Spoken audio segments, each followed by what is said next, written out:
Hi all, it's Sunday mini vlog. Sunday morning ಅದಿತಿಗೆ ಏನಾರ surprise ಕೊಡೋಣ ಅಂತ ಅಂದ್ಬಿಟ್ಟು ರೆಸಿಪಿನ ಟ್ರೈ ಮಾಡಿದೆ. ಅವಲಕ್ಕಿ ಕಟ್ಲೆಟ್ಸ್ ಅಂದರೆ ಅದಿತಿಗೆ ತುಂಬ ಇಷ್ಟಪಡ್ತಾರೆ.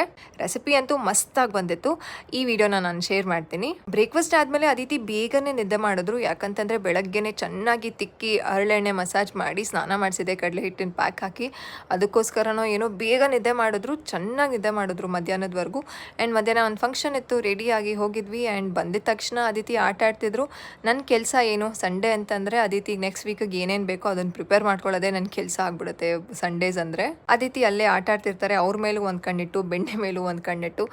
ಬೆಣ್ಣೆ ಎಲ್ಲ ಆಯಿತು, ಸ್ವಲ್ಪ ಹೊತ್ತು ಫ್ರಿಜ್ಜಲ್ಲಿಟ್ಟು ಅದಾದಮೇಲೆ ನಾನು ತುಪ್ಪನ ಕಾಯಿಸ್ಕೊಳ್ತೀನಿ. 1 ವರ್ಷ ಆದಮೇಲೆ ನನ್ನ ಮಗು ಊಟನೇ ಸರಿಯಾಗಿ ಮಾಡೋದಿಲ್ಲ. 6 ತಿಂಗಳು 9 ತಿಂಗಳಲ್ಲೆಲ್ಲ ಎಷ್ಟು ಚೆನ್ನಾಗಿ ಊಟ ಮಾಡ್ತಿದ್ದ ಅಂತ ತುಂಬ ಜನ ಪೇರೆಂಟ್ಸ್ಗೆ ಕನ್ಸರ್ನ್ ಇರುತ್ತೆ. ಮಕ್ಕಳಿಗೆ 1 ವರ್ಷ ಆದಮೇಲೆ ಗ್ರೋತ್ ಅನ್ನೋದು ಸ್ವಲ್ಪ ಸ್ಲೋ ಡೌನ್ ಆಗುತ್ತೆ. ಅದಕ್ಕೋಸ್ಕರ ಮಕ್ಕಳಿಗೆ ಊಟ ಅಷ್ಟು ಬೇಕಾಗೋದಿಲ್ಲ, ಎನರ್ಜಿ ಜಾಸ್ತಿ ಇರುತ್ತೆ. ಅದಕ್ಕೋಸ್ಕರ ಇಟ್ಸ್ ನಾರ್ಮಲ್.